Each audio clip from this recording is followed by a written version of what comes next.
So hello guys, welcome back to my channel.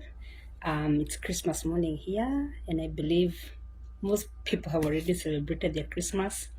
Alaska, we always hours behind. Hope you had a good time, and let me take this opportunity to wish you a prosperous 2025, full of God's favor and blessing.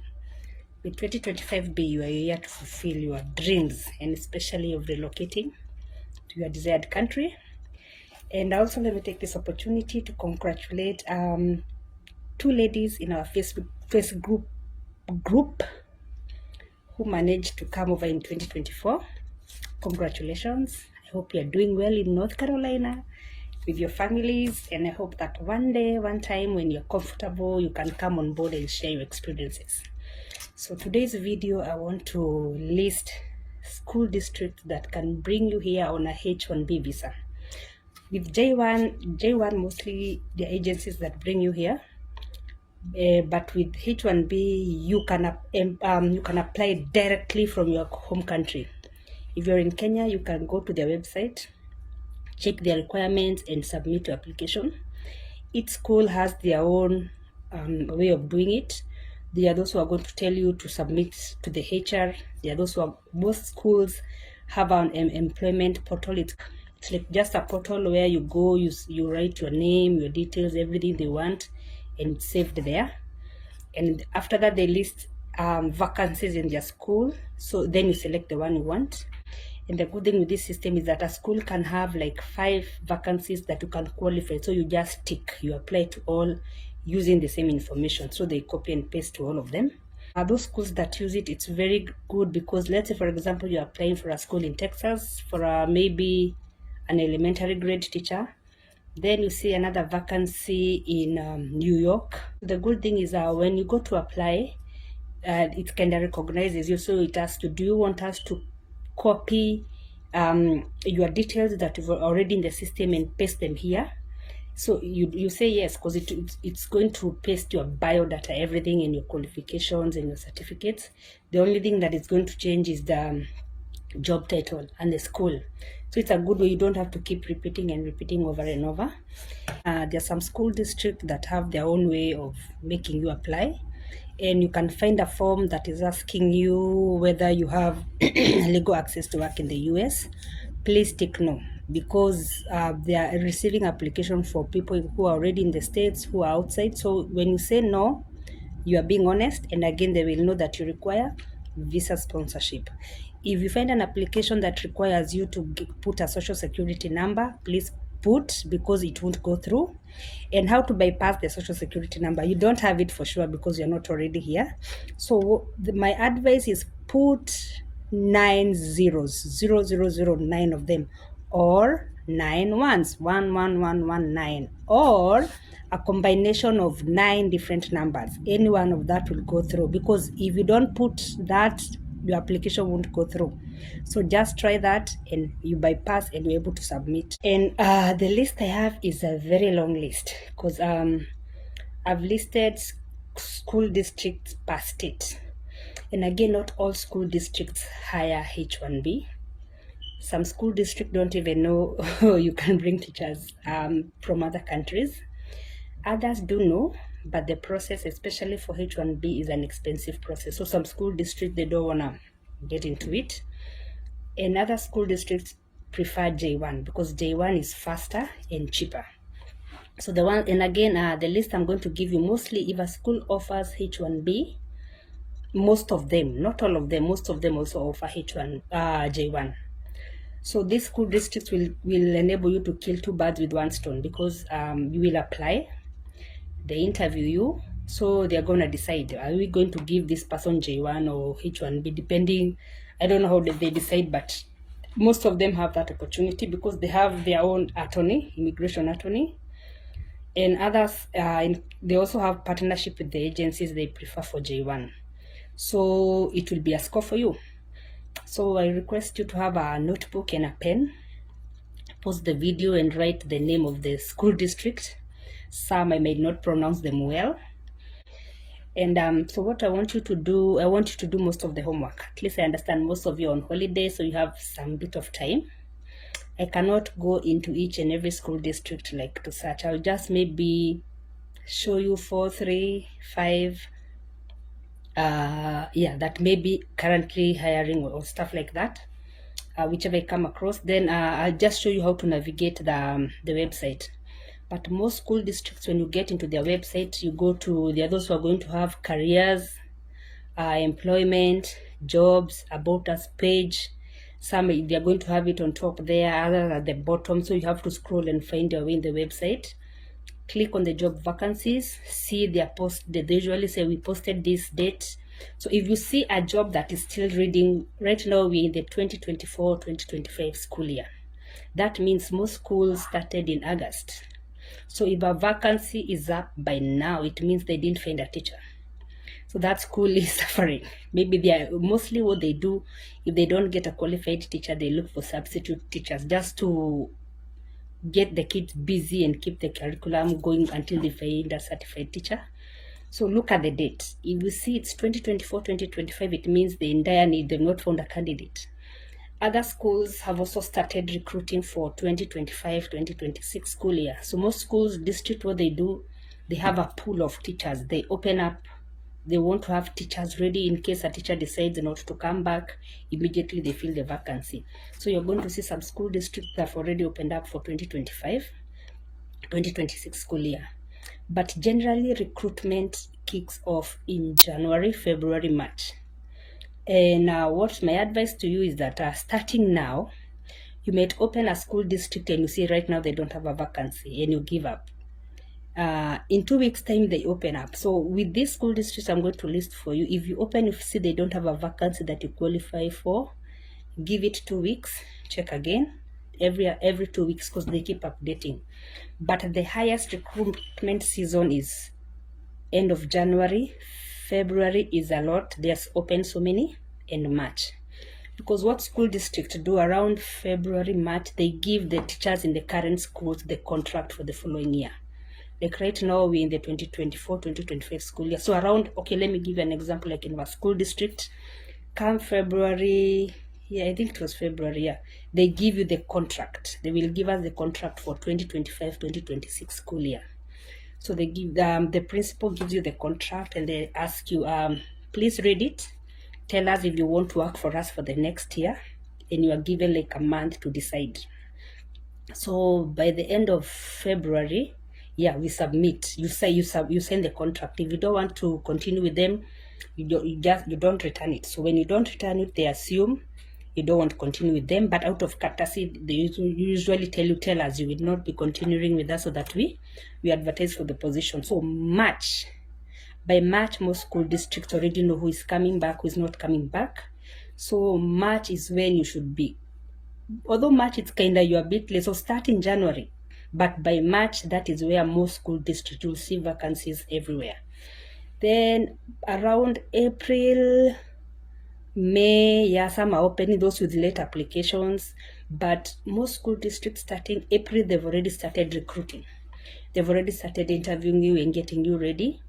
Then visa, the visa sponsors, especially for J1, most of them kind of close recruitment around June. By June, even when you go to most agencies, you see like either the website is not opening, or they will tell you we are done recruiting for this year. So that by June, when they are done, that is when all the visa process starts. They're getting you ready for your interviews at the embassy. Then in the month of June, July, August, they bring you over, because most school districts start, the early school districts start mid-July. Most school districts start in July. Some start in September, like in Alaska, schools start in September. So June, July, August. So June, most school district, and July. June and mid-July, they want you already here. So my advice is apply early. Start looking for vacancies now. Start submitting your application, because with H1B, it is you. Apply direct. It is you and them. There's no way here you need a sponsoring agency. They will, in case they will connect you with an attorney. They have their own way of doing it. They will tell you if they need a sponsor, it's the school district. They will tell you yes or no. And chances are there, because you're dealing with the school directly and they will interview. But the process for H1B is longer. J1 is shorter. H1B can take 3-4 months.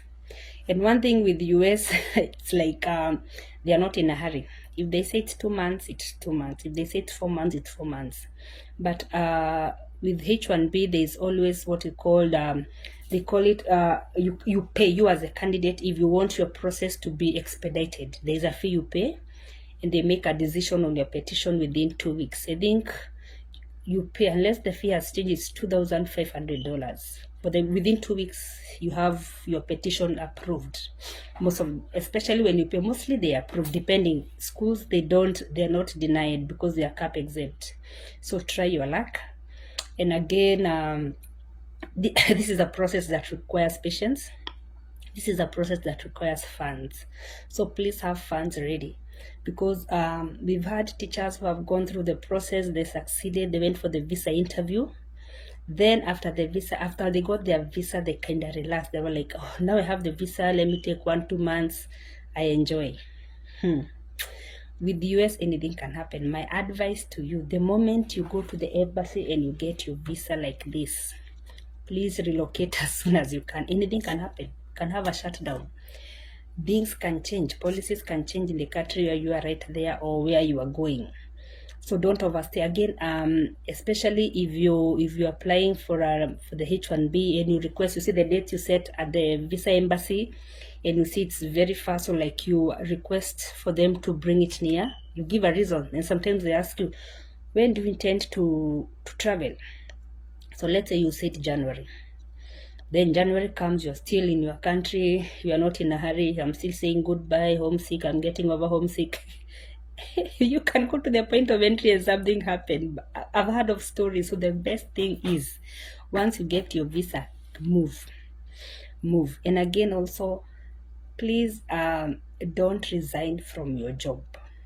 Don't resign until you get that visa in your hands. You know, when you go for the visa, you go to the visa embassy, when you pass your interview, when they tell you they've approved you, they tell you you wait for 2-3 days for your visa to be stamped and everything, your details. So between that time, when you have been approved and when you can draft a resignation letter. Then when you go for that visa, you have it in your hand. Now you can comfortably submit your resignation and you are ready to go as soon as possible. So please don't resign. Once you get approved for your job, please don't be overexcited. Continue yourself. Please continue working where you're working. Be calm. Organize yourself pole pole. You know, you don't have to keep telling like everybody or anything, you know. Just do it until that final up. That's my kind of tip. So anyway, let me stop story mingi. Let me list down. Please get your notebook ready. So your job is to pick that title, go to the website, check whether they have vacancies, check through, apply to as many as you can. With H1, there is no application fee. So just submit what they want, whatever their instructions. If they tell you just submit your resume, please don't submit anything else, because they have like there's a way they call it. It kinda it's a software. I've forgotten the name. If you attach something they did not ask for, it kicks you out. So if they only ask for your resume or application letter, if they only ask for 2 things, please just send those 2 things. Don't send 50 things. Again, also mostly they prefer you send stuff in PDF. Don't do Word. Again, they prefer you don't send like, even if it's PDF, don't send like 5-6 PDFs. Again, they have like the software has a limit on how many MBs you should submit. So my advice is usually combine your documents into one PDF. You know, go to smallpdf.com and say merge documents, add them. There's a video I did, and I think I showed you how to do it. Merge them, send them as one file, but it contains all your documents, the document they've asked for. Open a folder in your desktop. Have different, because there's a school is going to ask you to submit your certificate, transcript, CV, photo and stuff. Another one will only ask for 2. So please have multiple. If you're planning to apply, have multiple files in one folder. You just pick and click and make it's editable. That's my advice. Oh, let's go. So here are the schools. We start with New Mexico. Some of the names I cannot even be able to mention, but let me zoom close so that you can pause the video and write them down. So you just go to your search browser and type that name, access their website, then go to jobs or careers or work with us, about us. It is either on at the top or at the bottom. Then you open and see the available vacancies and see which one you qualify for. All these ones offer H1B. Then you see how they want you to submit your application. The next one is New York. Let me zoom in. Again, you can pause the video.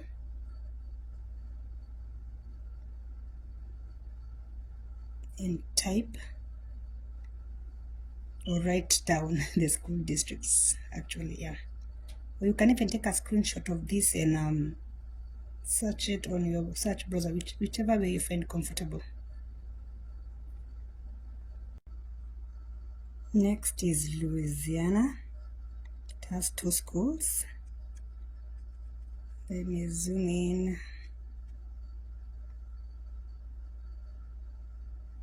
Then we have Hawaii. Hawaii, it only has the Hawaii Department of Education. Then we have Maryland. Maryland, it has 3 schools that I was able to search.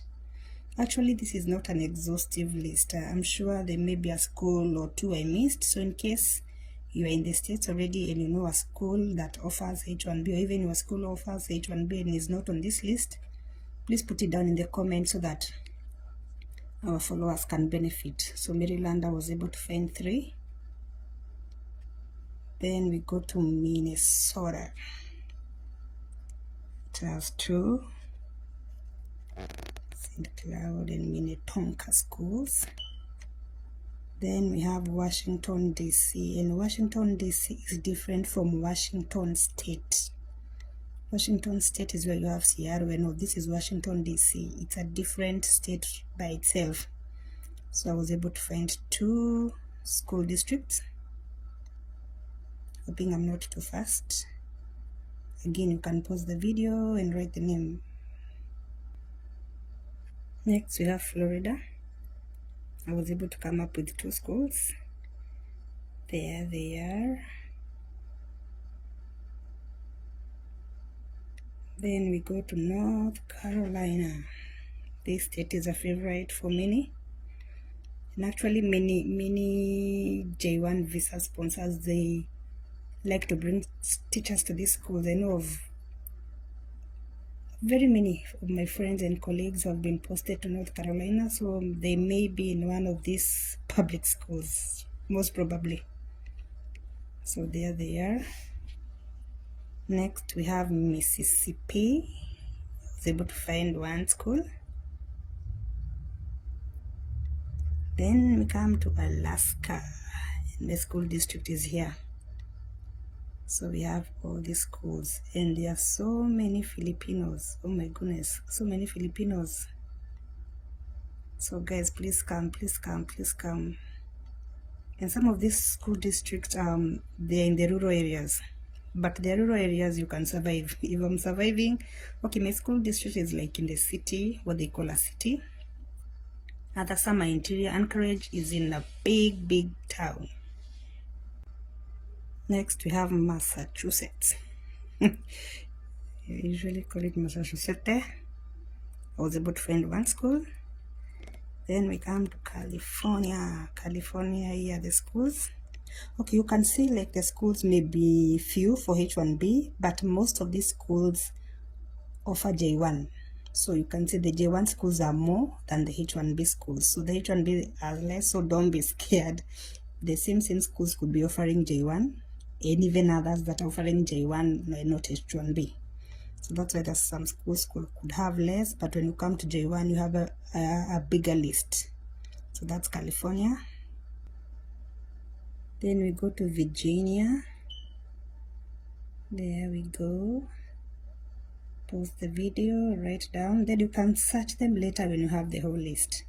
And again, maybe you have your dream state where you'd want to go. You can focus on that first. But my advice is apply to all the schools. You don't pay any application fee, actually. You don't. You don't pay any application fee, so just send, and you never know, diversify your applications. Then we come to Arizona. Arizona list is huge, so I think I'm going to divide it into 2 or 3. Then is main. So please, yes, apply to all these school districts. Please don't apply to one, then sit and wait for them to respond. Some may take long. Some may have already found another candidate. Some may even send you a regret, and you get disappointed. Please apply to many. Again, you'll have a bargaining power. You can get 5 or 6 responses. That one will give you the opportunity to compare the salary. You even can Google the state, the cost of living, the weather, if you have family and friends there. So the more schools you get, because I've had colleagues have also been in that shoe where you get response and job offers from 2-3 different schools, even 5. So you get to decide. It can be scary. You can think you're doing the wrong thing, but at least it's better than sticking to one, then you get disappointed. So I'm talking so that if you're writing, you are done, because it's a big list. Let me move down to the next section. Yeah, let me try get it close. Yeah, Arizona is also another big state that teachers are recruited to, and again, Filipino teachers are flocking here I don't know. So this is another state with many international teachers. Why not you? So pause the video, screenshot, write it down, however you find it comfortable. Next, we go to Nevada. Nevada has only two.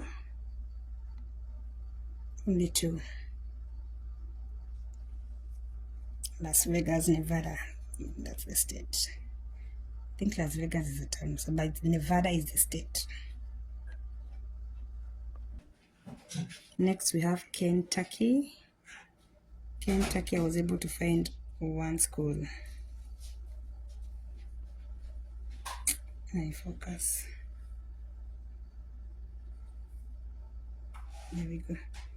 Yeah, we have Kentucky. I was able to find one school. Then the state of Delaware. The Delaware Department of Education, and this school with this funny name, Appoquinimik. Sounds like an Inupiaq name in Alaska, but it is in Delaware. So please write it down nicely. Appoquinimink.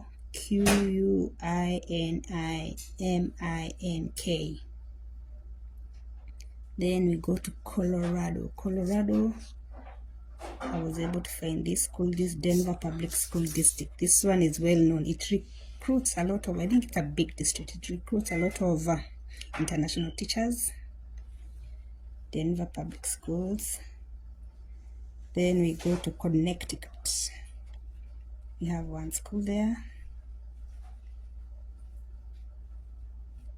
Then we go to North Dakota. We have one school. Then we go to Oregon. We have one school. Then we come to New Mexico. We have these 2 schools.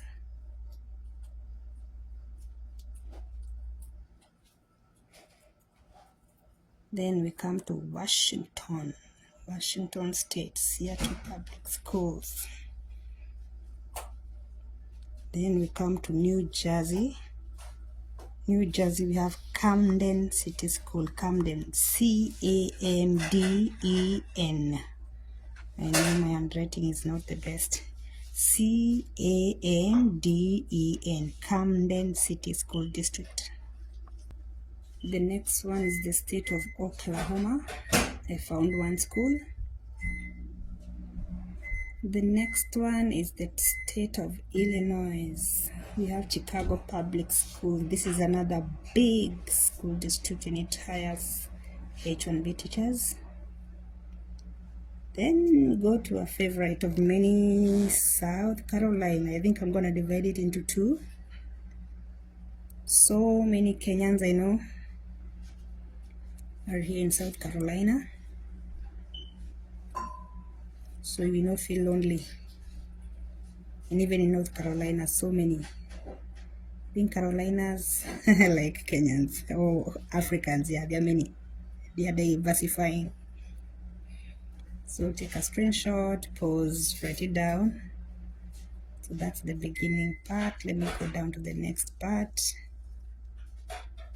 This is the second part. All this school district in South Carolina hire on H1B. So even if you start with a J1, by the way, with time after the 2 years, I think you can apply for H1B. It has happened. It is possible.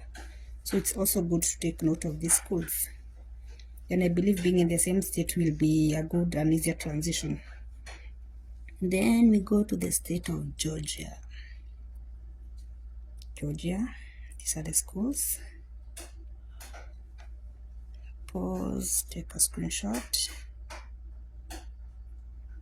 I couldn't read all of them out. I think this was the best way I thought I could do it. I hope it serves the purpose. I'm sorry if it doesn't. Then Wisconsin, I found two. Some of these names, let me zoom in so that you can write it. Don't tell me to pronounce them. Then we have Louisiana. There's one school. And some of these schools are charter schools, others are public schools.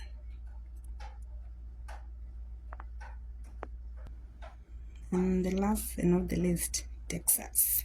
Another favorite for many. Yeah, and in Texas, most of the schools, they hire both J1 and H1B. So there's the list. Screenshots. Write it down.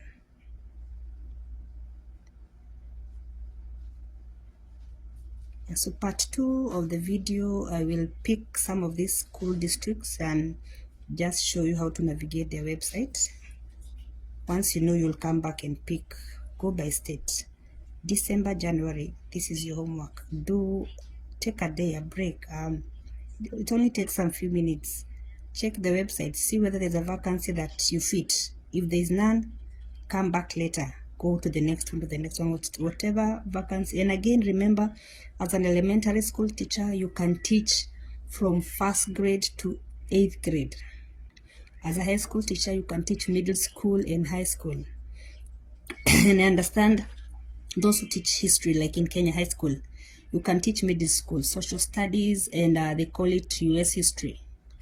They are recruiting. I understand there are some school districts and even J1 sponsors that are taking history teachers. So those of you who have history, do not despair. Go and apply for those middle school and high school social studies. Where you see a social studies teacher or US history, you qualify. Please apply. So let me end this video here. Watch out for part 2.